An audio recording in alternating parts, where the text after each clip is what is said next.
Hey, what's up everyone? Maze here with a 1v1 cast on Kulas Ravine. Now originally I wanted to start out this video by showing you guys the new interface for Battle.net in Phase 2 of Beta, but for some reason Battle.net is down right now. I wanted to show you guys some of the portraits, achievements, and anything else that they changed so you can kind of see what that's all about. But I'll probably just throw that in on my next video somewhere, so look out for that if you want a chance to see what that all looks like. In the meantime, I'm just going to show this video without that little intro, and this is a 1v1 that I played just yesterday. I've been doing lots of 1v1s recently, so I could try to cast some good games for you guys. Trying to get up to the high ranks, so I'll be playing consistently the best players on the American servers. I even saw Idra the other day. I didn't get to play him, but he has been playing quite a bit, so that would be awesome if I could be able to catch a game with a professional. So yeah, I have been playing lots of games. They've been pretty exciting and up to par, so I can't wait to be casting more of these games for you guys.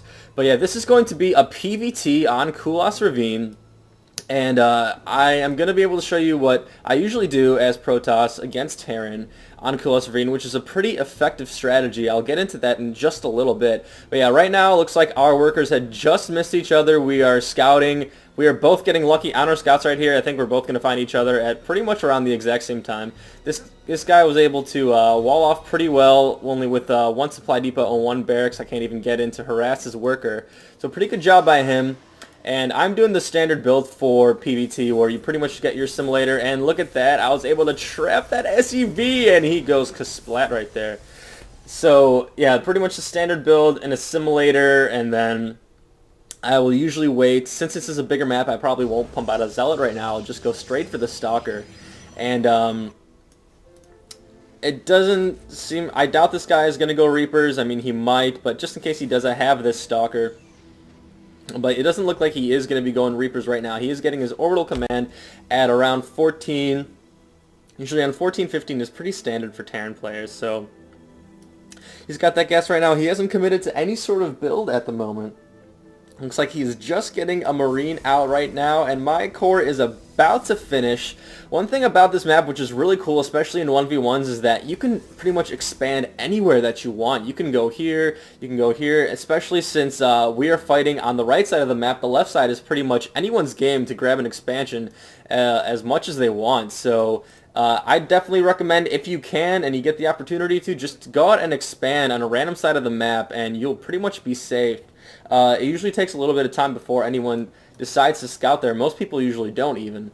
So one Marine going across the map, I think he might be, he's not getting that Zilnaga Watchtower, he's just sending out a scout. I have a Stalker, so I'm probably going to be able to intercept him, sending out another Stalker. So this is what I usually like to do once I follow. Looks like we just miss each other. So again, we just kind of barely missed our units there. This guy making a reactor, so he is doing a pretty standard PvT build as well. Terran lots of times will get this reactor, since Protoss players do go that Stalker if they're able to pump out Marines enough.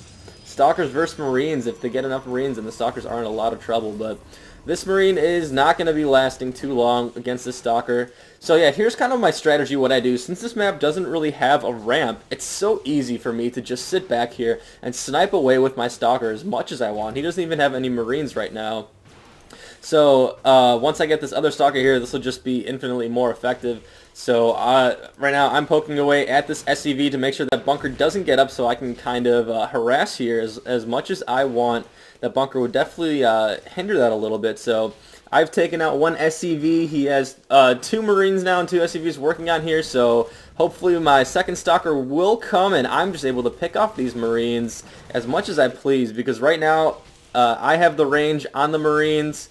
I believe that Stalkers have longer range than Marines do.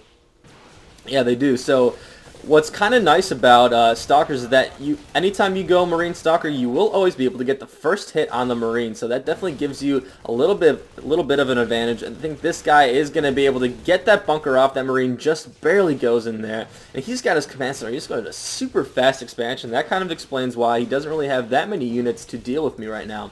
But see what I'm talking about here? This is so nice. I could just sit back here, snipe off Marines, kill Supply Depot, and then start going away at this barracks. So a really nice strategy that I found that works very well on PvT. I can even end the game early a lot like this once I get enough stalkers, maybe even a couple sentries, so I can block off some more units here. It works very well. So he's got a tank, so I'm going to be in some trouble. He doesn't have siege yet, but tanks versus stalkers are pretty powerful, and he does have that bunker there, but the good news for me, he doesn't have siege, and I can still poke away at this as much as I want, and I'm going to be able to get another SEV. So while that's going on, I'm macroing up in my base, getting a Twilight Council, going a 4-gate. This guy is probably going to have some macro up on me. He's not lifting that off yet. I guess he's still deciding to keep this here and saturate this base. I guess maybe he is afraid that I will see that orbital command. But yeah, see, this barracks is going to go down to the Stalker Fire. I'm just out of range of that tank and that bunker, so I absolutely love using these Stalkers like that on this map. It's very nice, and I have my pylon here. I have my warp gates up, so I'm going to be able to reinforce this position as much as I want. So these Marines are running back, heading back home, staying out of harm's way for now, at least. So yeah, I have my 4-gate. I am getting blinks so that I can harass. Once those tanks do get siege, I'm going to need to be able to back off as quickly as I can. Yeah, siege tanks just pwn face against stalkers. So I am backing up right now. Rainmaker building up in his base a little bit. I'm not sure why he hasn't decided yet to start saturating this expansion. I think that really would have started to put him ahead a little bit. But he hasn't decided to do that. In the meantime, while I have the map control and the pressure, I'm deciding to set up my Nexus. Always a good idea to try to macro up as soon as you can once you feel like you are in a good position. And one thing that I do like to do with Xel'Naga Watchtowers, no matter what game it is, 1s, 2s, or 3s, I'll usually have my probe there, and sometimes I'll just warp in a pylon, because it's nice to kind of have that vision and also that pylon so that I can warp in units and resupply wherever I'm attacking pretty well with my warp in. So don't be afraid to warp in pylons in random places of the map. It really does pay off. It costs 100 minerals, and you're going to need to be making pylons anyway, so you might as well just put it somewhere where it's really going to give you some good advantage in map control. So even like right here, I have a pylon right out here. That's probably why I didn't decide to warp one in right now, because I already have one pretty close to his base. So one Marine scouting in again. This guy loves scouting with Marines, and he has 2 command centers right now. I really don't get what this guy's doing. He's got super saturated expansion, main, which is great, but he should be taking this base. He's got 3 factories, so he's going balls out on this production right now. I'm getting an immortal for those tanks, and one thing I like to do against Terran is get that Void Ray. Sometimes Colossus are better. I kind of like the Void Ray because I didn't see any Marauders from this guy. I kind of like the Void Ray against the tanks, so I can maneuver around a little bit and kind of distract his army and do 2 or even 3-prong attacks, and get a good angle on those tanks with my Immortals or either my Voiders. So that's kind of why I like it. Maybe Colossus would be better, but this is just kind of my stylistic preference as of now. That might change. Who knows? 1v1 is a very dynamic game. So this guy trying to go out here and land his command center, but my stalkers are out here, and I'm definitely not going to let that happen. I'm trying to prevent his expansions as much as possible. So I pretty much realized that he could be expanding there, and he also could be expanding at his high ground here, which would leave him pretty safe. That command center is going to live. I'm able to pick up a couple of Marines. These Marines are in trouble. Ooh, that guy was barely able to live.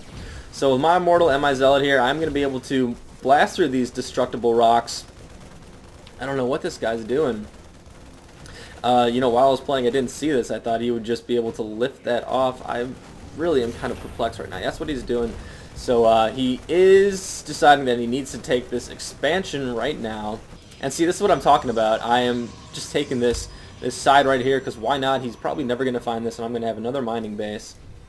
So I have my observer to try to get some more information in his base, because really I haven't seen all that much. I see a barracks and a reactor right now, and I just see this command center, so I'm preventing his expansions. So this entire strategy kind of revolves around containment of the Terran player. The Terrans do have tanks, but if they don't move out at the right time, I'm going to be able to have full map control on them. So he's got a lot of Marines. He has a pretty decent force against what I've got. Marines are pretty good against Immortals, and those tanks are very good against the Stalker. So he has pretty good composition against me, but I'm just denying him so much map control. At the meantime, I'm just able to macro up. Looks like I have a couple idle probes there. Should have been watching that. So finally, he is moving out on this pylon, as he should be trying